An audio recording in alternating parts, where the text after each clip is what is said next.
Hi, everyone, and welcome back for another episode of Round Robin. I'm your host, Tracy Preston, along with Christine Mulligan, Nina Mulligan, Angela Hafler, and of course, my husband, Todd Preston. Hey, everyone. Hello. Bonjour. What's up? Hey, everybody. Now, don't ask me why. Okay. Don't do it. But why? Why? I told you not to. But I don't know why. I really don't know why, but I couldn't stop thinking about magic. Magic and magicians. Why? Why? I don't know. Don't ask. But I love them. Don't ask me again. Really? You like magic? Why? You guys are all in big trouble. Do you guys like magic? I do. Yeah. Have you guys ever been to like a real magician or magic show? No. I think I've No, but seen like a couple that were like, I don't know, like in elementary school, but it wasn't like real magic. It was like, pshaw, you know. Like someone came to your school? A rabbit out of a hat type of thing, you know. Yeah, something like that. What about you guys? No, but I did tell Christine that I want to do like a magician party at the house. What? Like invite all of our friends over and have a magic show, or do like. Did you really talk to Christine about it? Because she sounds a little shocked. What? She doesn't ever listen to me. I know what you're talking about. She never listens to me when I say stuff. I have been to a lot of magic shows. I've seen some in school, like Todd was just saying. And actually, my favorite one was this. It was in the gym. So I know because I played sports as a kid, and I ran across that gym floor 1,000,001 times playing basketball, volleyball, you name it. And he had a bunch of poodles, and his poodles would go into this little tiny box, and there were no holes in the floor, which is why I told you about running across there was no holes in this floor. There was no trick hatches or anything like that. And he multiplied poodles out of a little tiny box, and they were standard poodles, and they would jump into the box and jump out of the box with different outfits on. And to this day, I have no idea how this man did this. Because they were big poodles, and they jumped into a little tiny box, and then like 5 of them jumped out. So that one has stayed with me since I was probably like in 9th or 10th grade when that happened.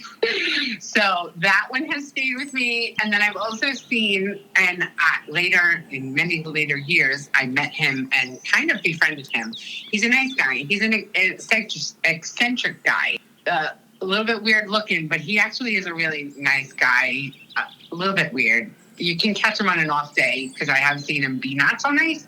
But in genuine, he's a nice guy. Carrot Top, where his magic shows weren't really magic. They were more like spoofy proppy. Right. But he had some kind of magic in it. But I guess his show was really more like comedian. He's like a prop comic. Yeah. But there was some magic stuff in it. But anyway, him, and then also David Blaine freaks me out. Mm-hmm. David Blaine, I think, made a deal with the devil. I've seen him do some street magic that makes my hair stand on the back of my neck. I feel like he made a deal with the devil. I feel like that's not natural, like some of the things that he does. Yeah, there's something about him. Never mind magic show. Yeah, you guys had awesome childhoods. We didn't have that sort of stuff. We didn't see any magicians in school. The only time that we had like special guests was when they were doing something about drugs. I remember we had these guys come to our middle school, and they were rappers. And they did the whole 40 in a blunt is what you want, so you lose. 40 in a blunt is what you want. And and it stuck with me because I remember it to this day. Don't do drugs, kids, okay? I love that. What is that song from? Beastie Boys. 40 in a blunt is what you want. What you want. That's definitely Beastie Boy material. I don't know. I have no idea. All I know was it was something that they wrote themselves, and we were supposed to get on board and not do drugs because they were hip hop and cool, dude. Now we never had magicians at our school. I did remember being it has stuck with me to this day. It freaked me out. We had someone from I don't know, I want to say Potter Park Zoo. come to our elementary school in Southridge. And I remember she had these ferrets. And she was like, check this kids out. They, because their spinal column is so separated. Their vertebrae are really separated. So she was like, you can bend them in half. And she went to bend this fucking thing and it bit her. She's bleeding all over the place. That's what happened in my school.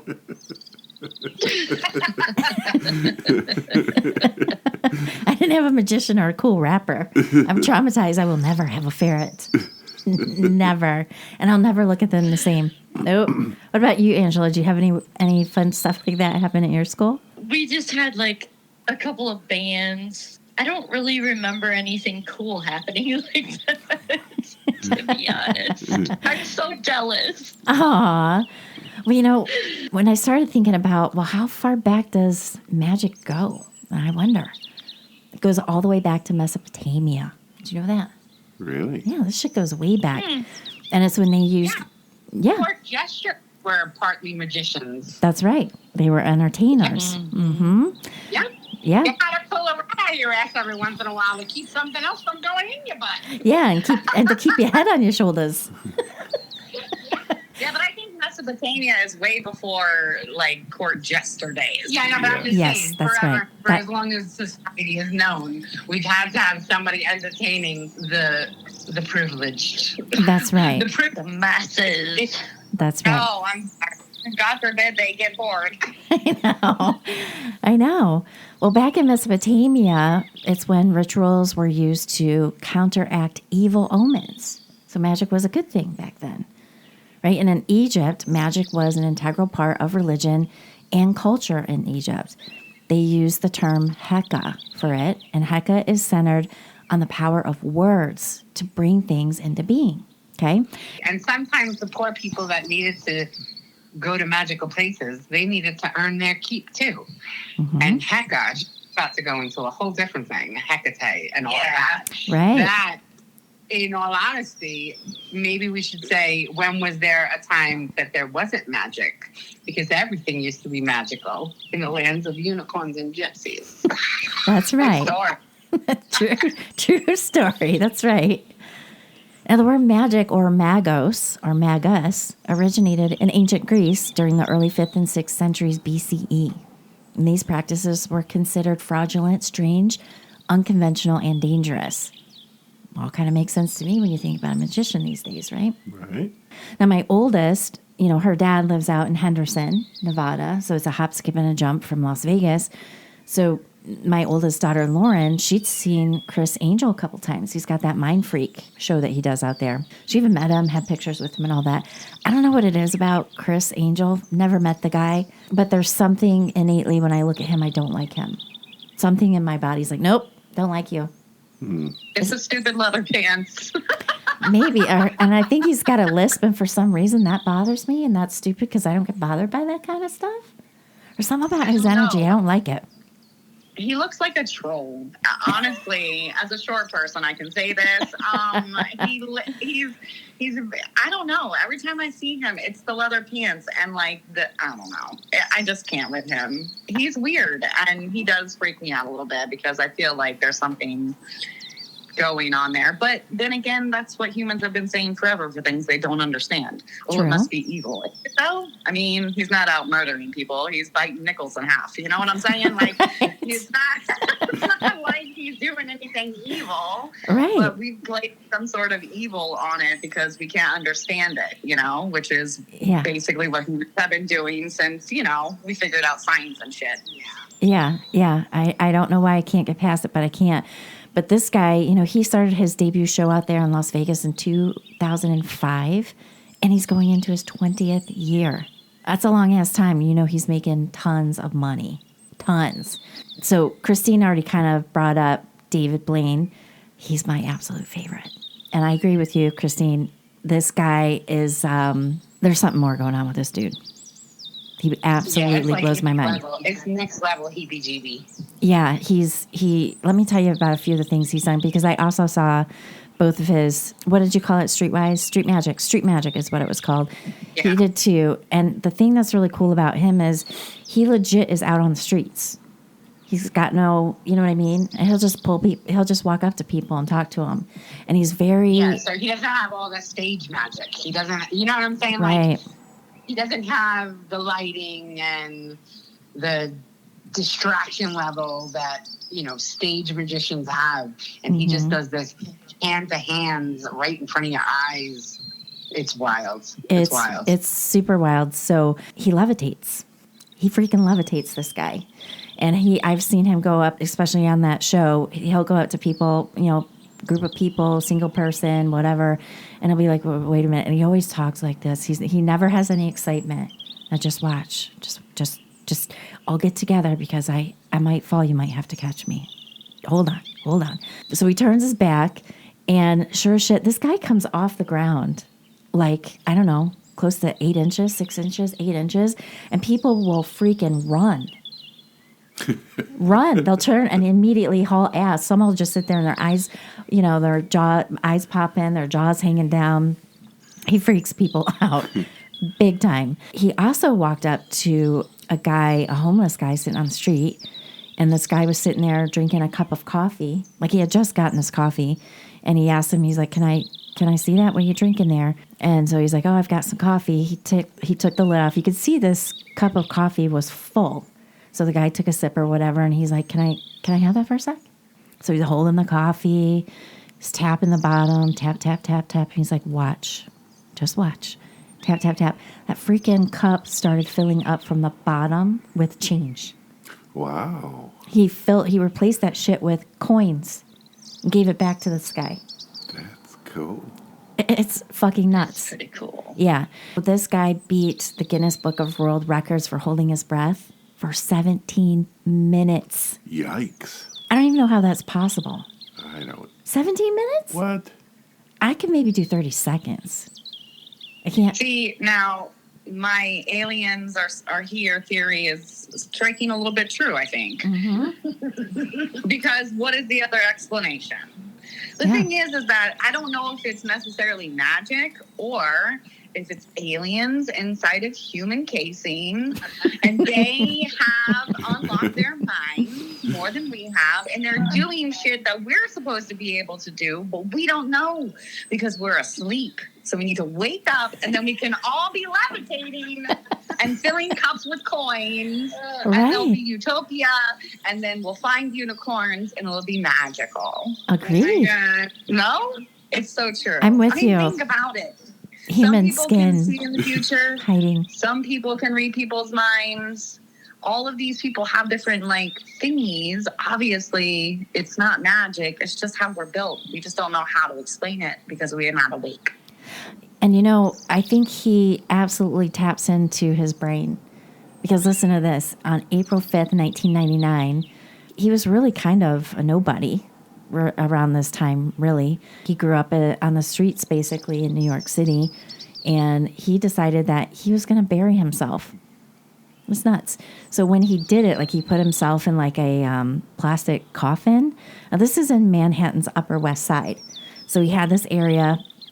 They dug a hole, covered him up, buried him. Now, it wasn't completely covered, but it was up to the top of the coffin. He was under, and it was a bunch of rocks and stuff like that. Then they put a 3-ton water tank on top of his tomb.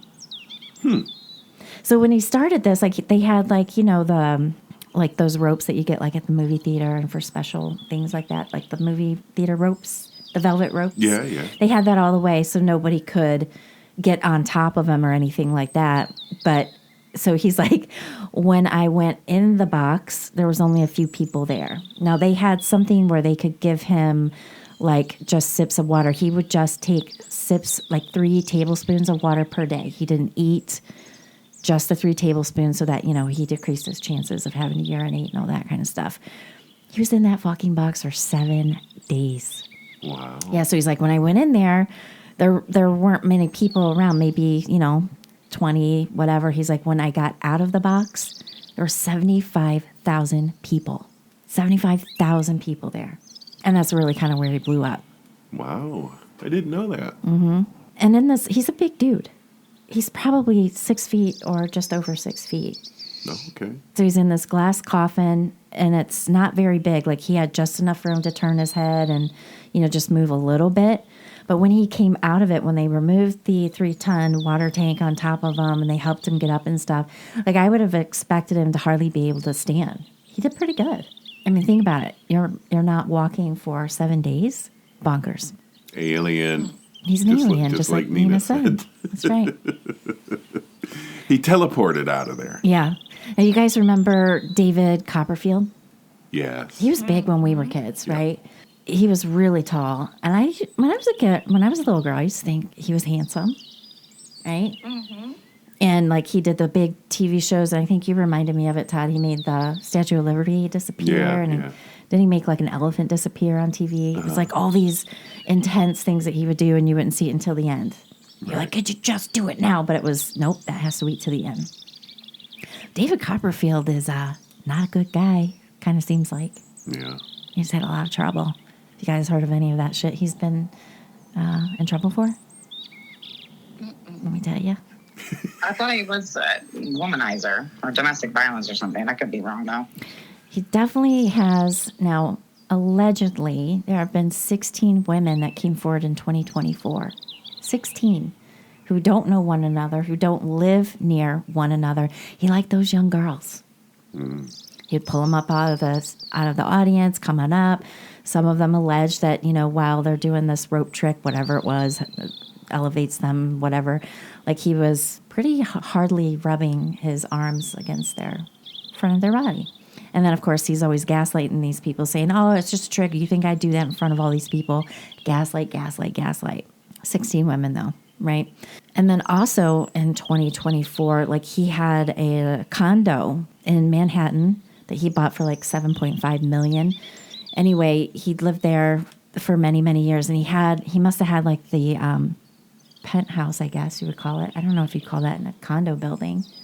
He had the top floor. He had his own private pool on his roof there. Yeah, I suppose it would still be a penthouse, I guess. Right? I think you would call it a penthouse. But anyway, because he did everything on the cheap. Now, this guy, wait until I tell you. This guy is like the richest magician out there.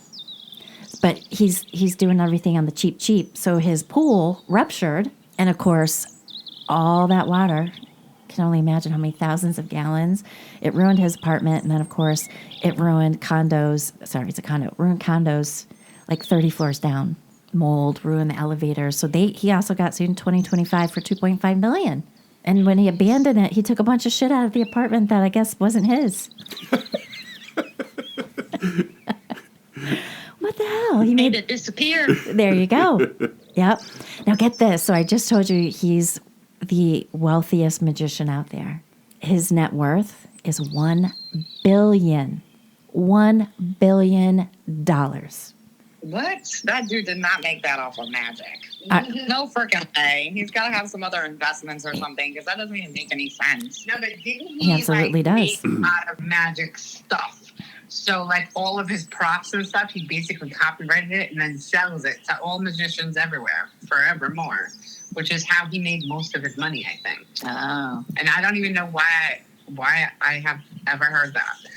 Because I've never really been a big fan of his, because I always thought it was super corny, very 80s, very like, la, la, la, la, look over here, look over there. Oh, and then bam, it's over here where we never looked before. And it's been the whole time. Ta-da! Ta-da!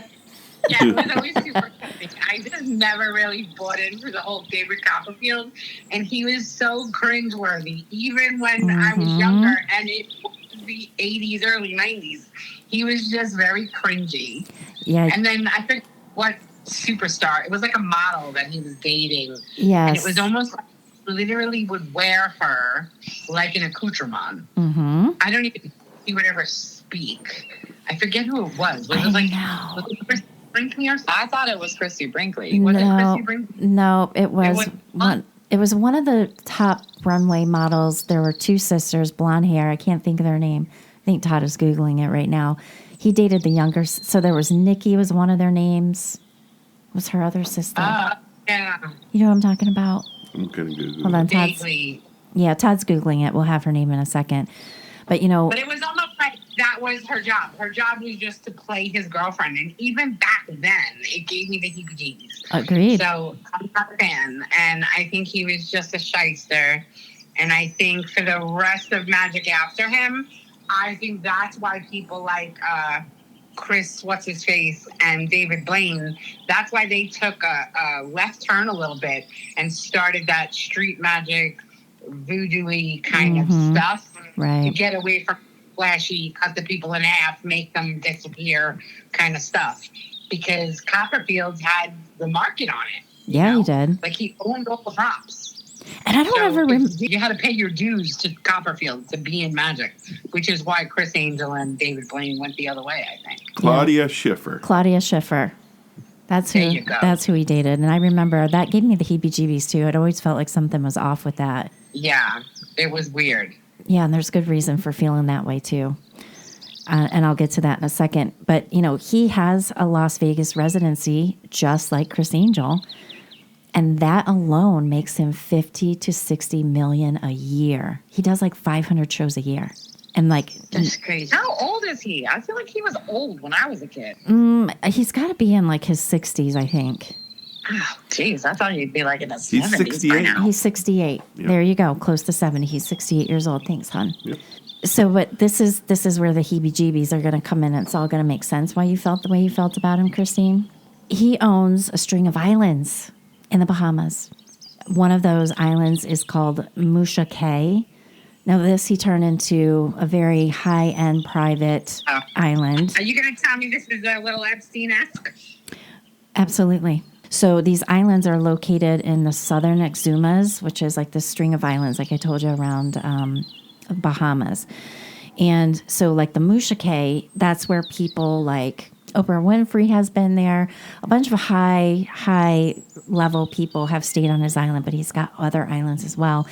And he has turned up in the Epstein documents, by the way. And some of the reading that I was looking through yesterday, there are girls that were, you know, the ones who came forward about Epstein. David Copperfield was there. And one of them, and I'm going to say allegedly, but said that he asked her, did you know that, you know, he has girls getting more girls for money? Did you know that? So she made it very clear, oh, he was there on multiple occasions. So there's the heebie-jeebies, and it just solidifies how you were feeling, Christine.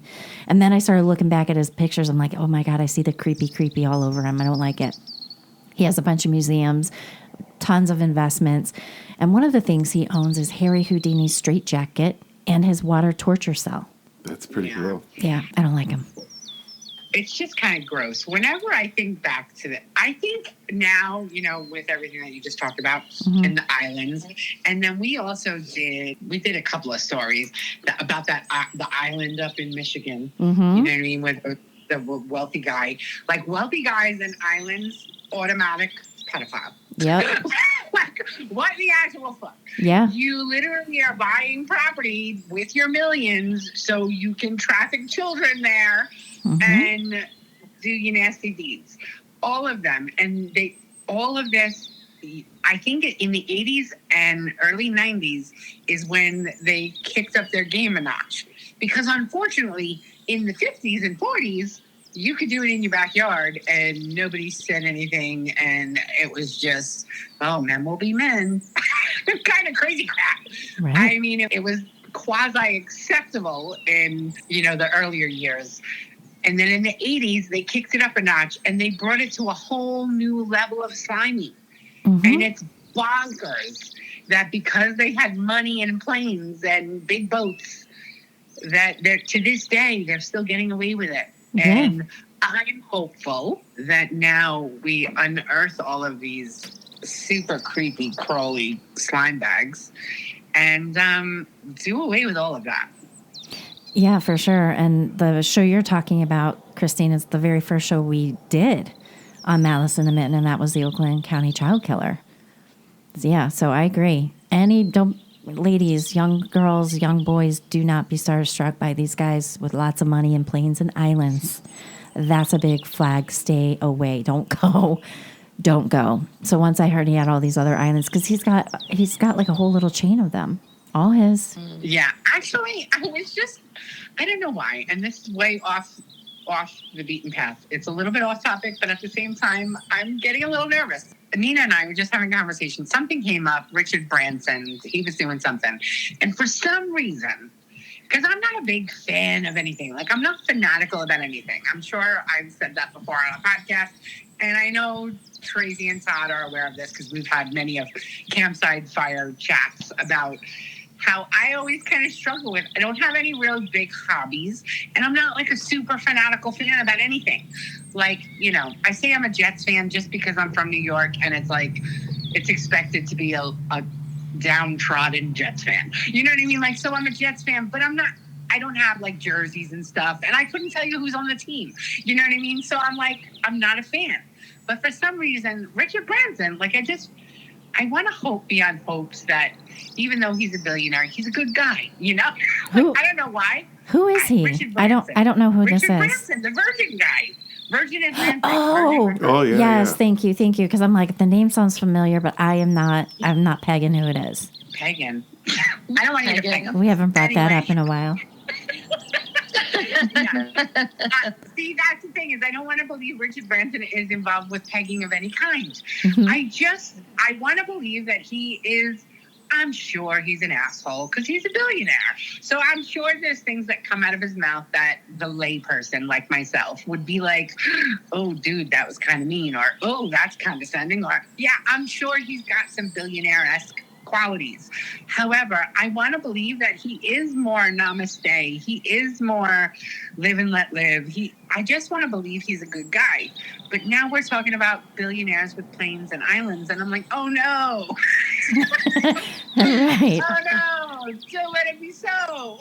Right. Well, his deal too is like he can take you up into space and do something to you there. Yeah, I don't- true. man, I mean, money makes that's people what, weird. I don't know why.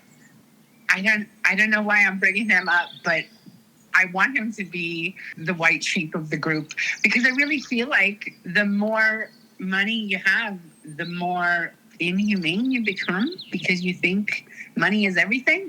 And I'm hopeful that with all of this change in our society, that we get back to a place where money ain't shit. And it's just about where you are and what good of a person you could be within your bubble. Agreed. Be a good Does human. that make sense? It totally does. And I do think that people who are super wealthy, I think they do get a little nutty. Nothing can touch They them. get nutty and they dehumanize everyone around them that doesn't have their same kind of money. And Yeah. I think that's disgusting. It is disgusting because you're still a human being, period. So whether you're a good one or a piece of shit, it just depends, right? Yeah. Well, we cannot talk about magic without talking about Harry Houdini. I was surprised nobody brought him up.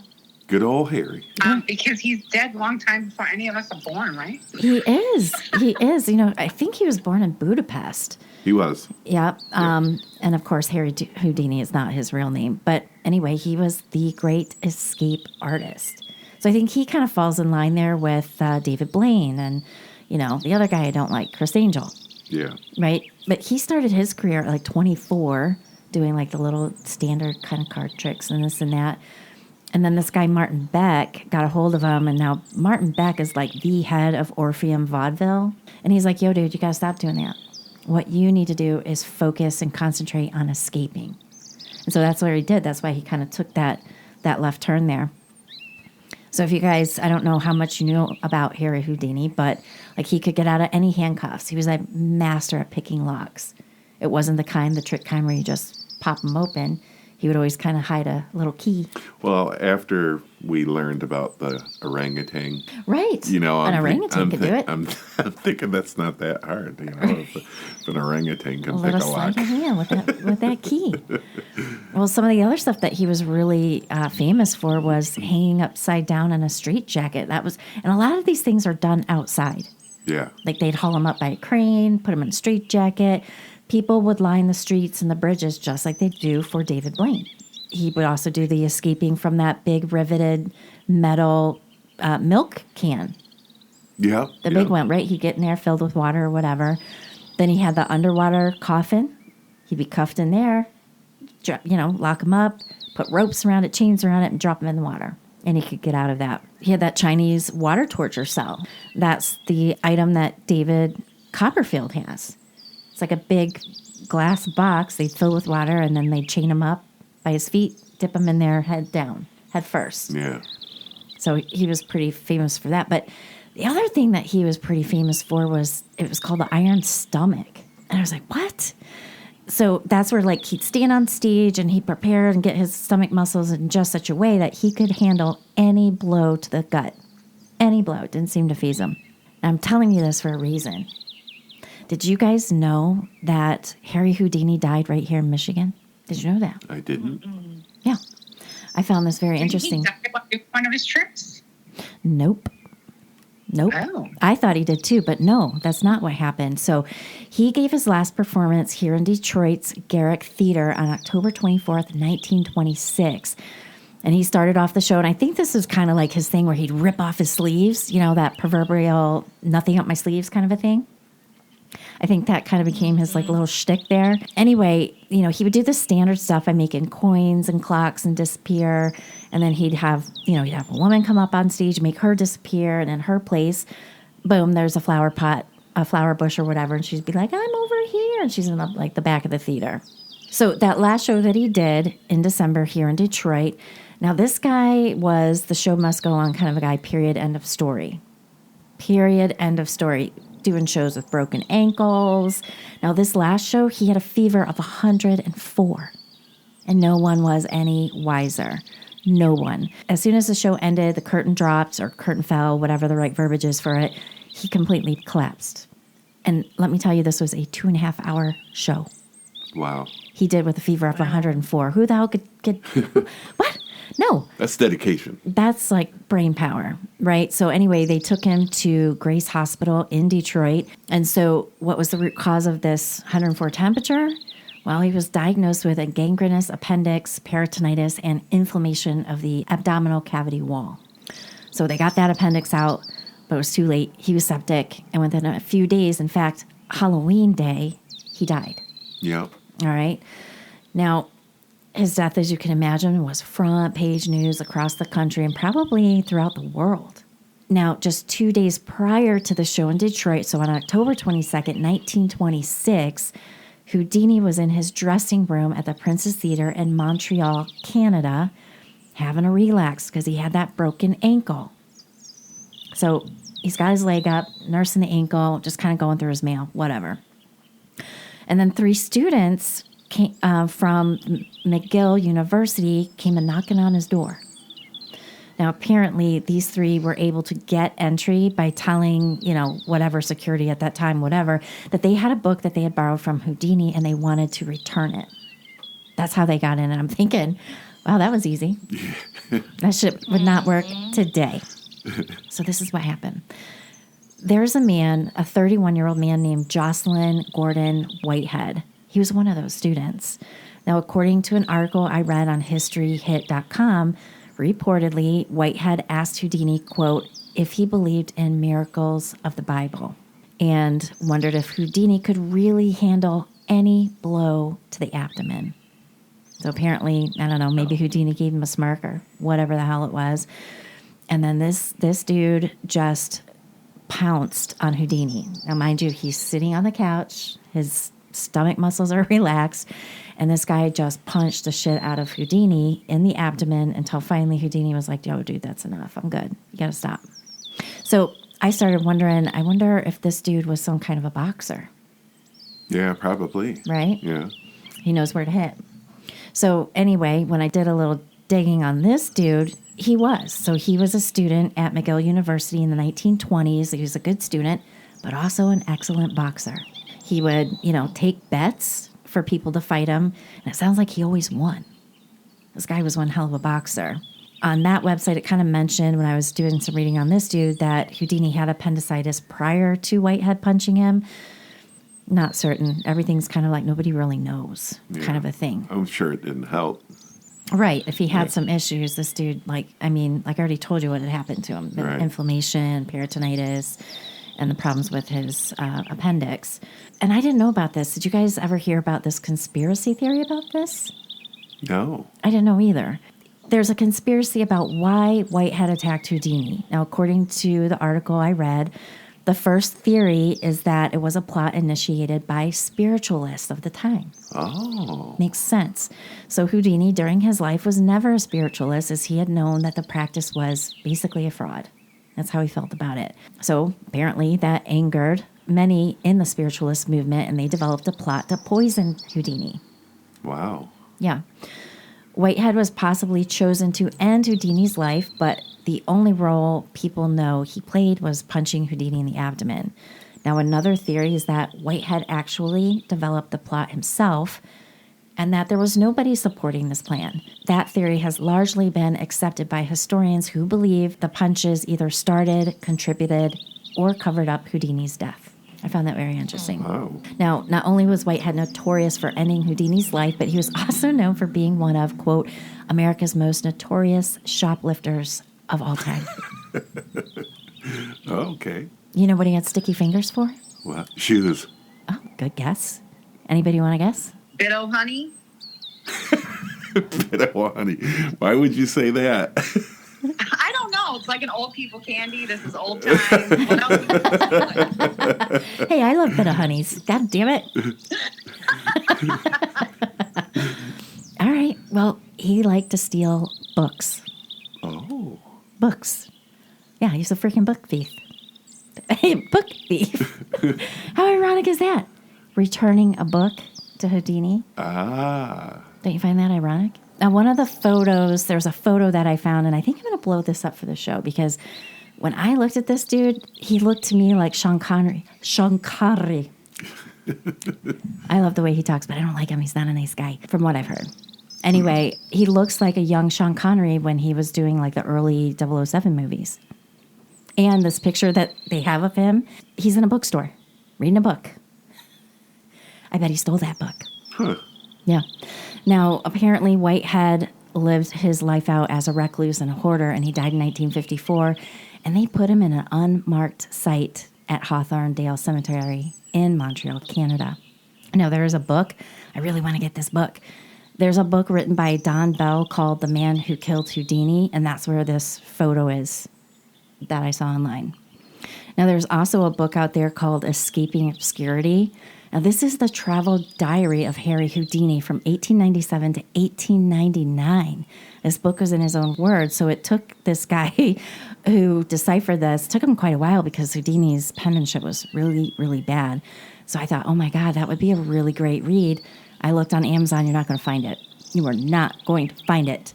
I did put a link in the show notes. You can get it at Mike Canavy's Magic Words.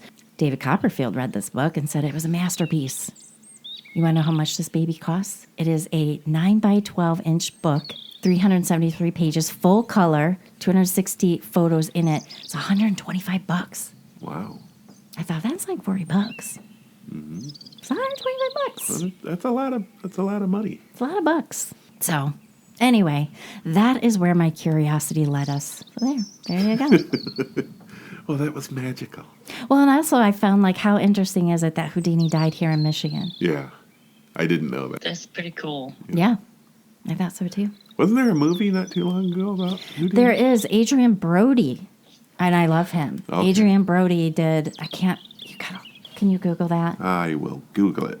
And one of the things I was reading about the movie that Adrian Brody did where he played Houdini, I heard a lot of things in there are not really accurate. Well, I just feel like we just switched timelines. Like this is a Mandela effect and stuff because I am quite positive that I remember that he died in one of his tricks. Period. End of story. Yeah. Nope. The name of the movie is Houdini. Who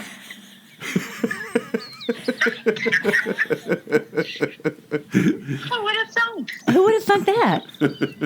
Yeah. So Houdini, what year was that? 2014. 2014. And I love me some Adrian Brody. He is a fantastic actor. Yeah, Do you guys know who he is? He's Barbara Streisand's stepson. Is he really? What? What? No kidding. Yeah. Who's his Google dad? it. Google it, hun. Adrian. Come on, Google Queen. Mr. Brody is his dad. Oh, that would be Brody Sr. Thank you. All right. No, it's not her son. I don't think she has biological children. Oh, damn! You are making me look bad for Barbara Streisand people. I don't think she has biological children, but I could be wrong. Hold on, Todd. Todd, what do you got? All But right. there's two Brody boys, and they're both actors, and they're both her stepsons. Oh, did you pull that shit out your butt? Does not say anything about Barbara. No, hang on a second. I'm gonna Google it. Brolin. That's That's Brolin. Josh Brolin and James Brolin and Josh's stepmom. Okay, so she was married to James Brolin. She's currently married to him. He's the guy who Yeah. played, so you're right, Christine. He's the guy who played the lead part in Amityville Horror, right? James Brolin? Yeah. Yeah, I think that's who that is. And his son Josh plays Thanos. Danis. Yeah, the bad guy in the Avenger movies. Oh. The Yeah. big purple guy. Oh, Yep. okay. Yep. So you were right, Christine. But yeah, that's Been a lot of not movies the now. dude that played Houdini. It's not? No, Are you sure? I'm positive. Who played him? Brody, not Oh, right. Adrian Brody Yeah. played it. Not Brolin. She took us off on a tangent. Damn it. You took us down a rabbit hole. Yeah, I know. I'm sorry. It's Brolin instead of Brody. You said actor, and I was thinking Brolin, and I Oh, was like Streisand, but I messed up. So it's not Brody, it's Brolin. But yeah, Streisand has two sons that are actors, that they're her stepsons, and they're Brolin, not Brody. yep. So my bad. So that's all good. Everything has been cleared up now. All right. Well, that's all I've got for you guys. I got a new nickname at work. I'm bougie because there's a girl that I work with, and she's naming everybody after what they have for lunch. One of the new guys, his new nickname is Meatball Sub, which he's not real happy about because he's a little chunky, and he only had a meatball sub one day apparently, and now he's labeled Meatball Sub. I'm sure that's going to turn into meatball. But she's talking to me. She's like, I'm going to name you Bougie. I'm like, what? And she goes, well, I don't know what you're eating over there, but you're squirting lemon juice on it. And It was a schnitzel. It's a fucking she's schnitzel. like, your lunches are always bougie. Yes, it has bougie.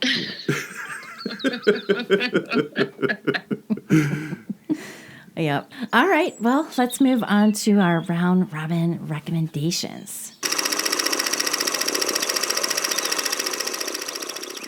Well, I have one. It's an old one, though.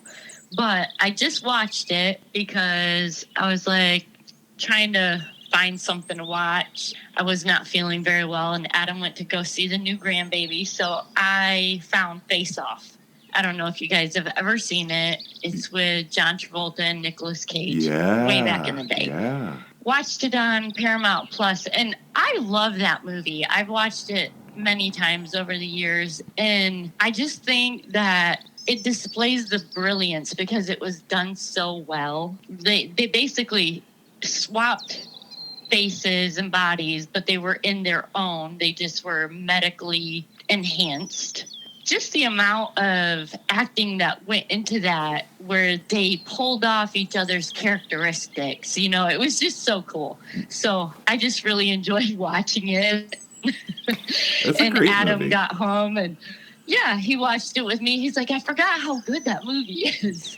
So yeah, that's my recommendation for today. Do you remember what year that was? Because I watched it once forever ago, and I couldn't remember which one was bad. Didn't one of them turn out to be like a really bad person? Was it John Travolta? 1997. Nicolas Cage. Was it Nicolas Cage? 1997, yep. Nicolas Cage played, it was Castor and Pollux, Troy. They were the bad guys. Okay. And John Travolta was the agent that in the end got him. But his son was killed by Nicolas Cage, Castor Troy. It was basically like it became his life's work to catch him. He was obsessed with it. So it's just really good. Old flick. Yeah, thanks for bringing that up because I, like your husband, Adam, totally forgot about that movie. That's a good one. Yeah, it is good. We'll have to revisit that one. Yeah, thank you. It's on Paramount Plus. Okay, cool. All right. So this week on Netflix, we watched Love Con Revenge. Basically starts off the girl that's kind of like the host of the show. She was on another Netflix documentary called The Tinder Swindler, which was about a guy who went around, conning millions of dollars out of women, saying that he loved them or whatever. And so she's never really gotten any justice because the problem with these kinds of crimes is that you're in a relationship. And so they tend to think of it like as a civil matter because how the lines are really blurred. You give money to someone that you're dating or you give money to your husband or, vice versa. And so who's to say that you're supposed to pay it back? You know what I mean? So it's kind of like a gray area in the law, but it's one of the biggest crimes that goes on unchecked because they really just have no way to prosecute it unless the victims find other victims and basically do all the police work for the police to bring it to them to prove that this person is using their identity for like criminal purposes of taking money from women under the guise of love. Fraudulently, you know what I mean? But they literally have to prove everything for anybody to listen to them, which is fucking bonkers. But so this girl has this spin-off show and it's called Love Con Revenge. And so it's her helping other women who cannot get themselves heard by the police. And they do all the investigative work. They find other victims. They put all the paperwork together so that these girls can get their justice. And there was one man in there also that got taken advantage of by a woman. So it's not necessarily a girl versus boy thing, although it tends to be more that men screw women over than women screw men over. So it was very, very interesting. And it's nice because I love revenge. Right. That was. I mean, who doesn't love to see people get their comeuppance? It's like, yes, there's justice in the world. You know what I mean? So it was 6 episodes, and I think each episode was like 45 minutes. Some of them were satisfying. Some of them were like, yeah, that's the legal system for you. But it was good. I liked it. Awesome. Thank you. Yeah. We're going to have to watch that because I did watch The Tinder Swindler, Yep. and that made me mad as hell. Right. That guy was a piece. He sure was. Yeah, he was. All right. Well, Todd and I had a recommendation from a friend of ours named Tabin Rice. Or Tabin Bryce. That's right. Nobody can get his name right. His name is Tabin. Tabin Rice. Tabin Rice, yes. And they're always screwing it up and calling him T-Bin. And then he just sent us, like, he had ordered some food. And he showed us, he took a picture of his receipt. They wrote his last name as Bryce. He's like, I don't understand it. It's easy name. Tabin Rice. So anyway, this is from our friend Tabin Rice. It's called Tarot. And it's on Netflix. Yeah, and I think, so he knows we like the scary movies too. So, and I also think that he suggested this because this particular group of I guess, well, they're young adults. They're college kids. College kids, right? Yeah. Mm-hmm. But they're all into listening to true crime podcasts. Right. So, which, just kind of a side note. And I was like, hey. Kind of rings true over here. Right. Yeah. So. Yep. So it's definitely creepy. It's definitely a good creepy horror movie. And to me, it kind of reminds me a little bit of like a Final Destination type movie. So anyway, a bunch of college kids, they take off because one of the friends in the friend group, it's her birthday. And so they haul ass and they go up and they rent this mansion in the Catskills. And so while they're there, they're milling about, poking around, going into rooms and stuff. And they find like this super, super old box. So then when they open the box, there were tarot cards in the box. And one of the girls is quite good at doing tarot because she kind of got into it when her mom was really sick. But the crazy thing about these tarot cards is each card is individually painted. And there's not one good picture. Yeah. They're all bad pictures. They're all bad things. It gets a little bonkers. It's crazy. It's good. There were plenty of jumpies that I had. Yeah. Todd's like, okay, something's coming. I'm like, okay. Because I knew something was going to happen. Because you get that feeling, So, okay, something's going to happen. I'd warned Tracy. It didn't matter. Doesn't matter. I'm going to kick. I'm going to jump. Every time. So that was really good. And apparently there's 2 different tarot movies out there. You want the one that's American and from 2024. I guess there's another version of something, but it's not the right movie. So, but if you look on Netflix, it's the only one on there named Tarot. Right. And then the other one we started, it's a trilogy. Yeah. This one's cool. It's on Netflix. Yeah, yeah. So it kind of goes back in time with the 3 movies. They're all 3 like very long movies, like 2 hours and something. Right. So one is, they're all called Fear Street, but then after Fear Street, it says 1994, 1978, and then 1966. No, 1666. Sorry, 1666. Yeah. And this is it's really good. It's actually really good. So you see like the outcome in 1994, then you get some more information in 1978, and then in 1666, you're like, this is where it all started. So all 3 connect to one another. It's all part of a larger story. Mm-hmm. So, but yeah. And if anybody likes or has read R.L. Stine books, this is what this is based off of, is R.L. Stine. He had a book series called Fear Street. Yeah. And to me, it gave me that, definitely gave me that Scream movie vibe. Yeah, yeah. Remember? Yep, with Scream face. Yeah. Yeah. It's a different mask, but it's definitely interesting. So we had a late night again last night because we watched Tarot. We watched Fear Street 1994 and 1978. Yeah, yeah. It was a late night. We actually, we got in more TV time than we normally do. We should also throw in and tell Angela we watched Jaws also. Jaws, we did. Yeah. Did you? Yeah. Always Nice. a classic. Yep. Friday night we snuck that one in too. It never gets old. It never gets old. It never gets old. I don't know why. So, all right. Well, that's our show for today, everyone. And I cannot wait for all of us because Angela's never met in person Christine and Nina. That's right. So No? Christine and Nina are going to be here Thursday afternoon. And we got to hit the streets running. We got a lot going on. A lot going on. Because our show is in 6 That's awesome. days. 6 days. 6 days from today.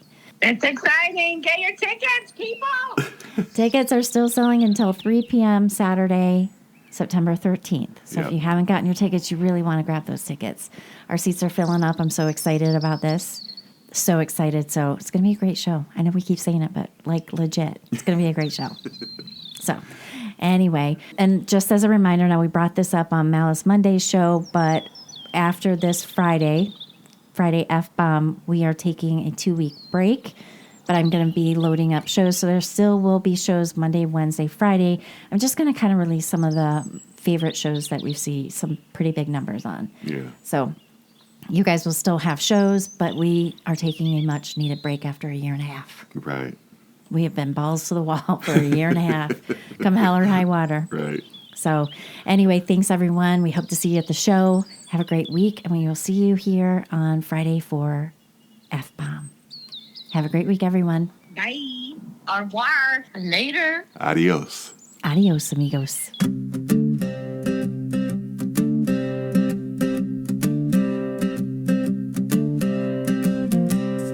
Voices passing left to right, talking through the day and night. Every turn's a brand new thing.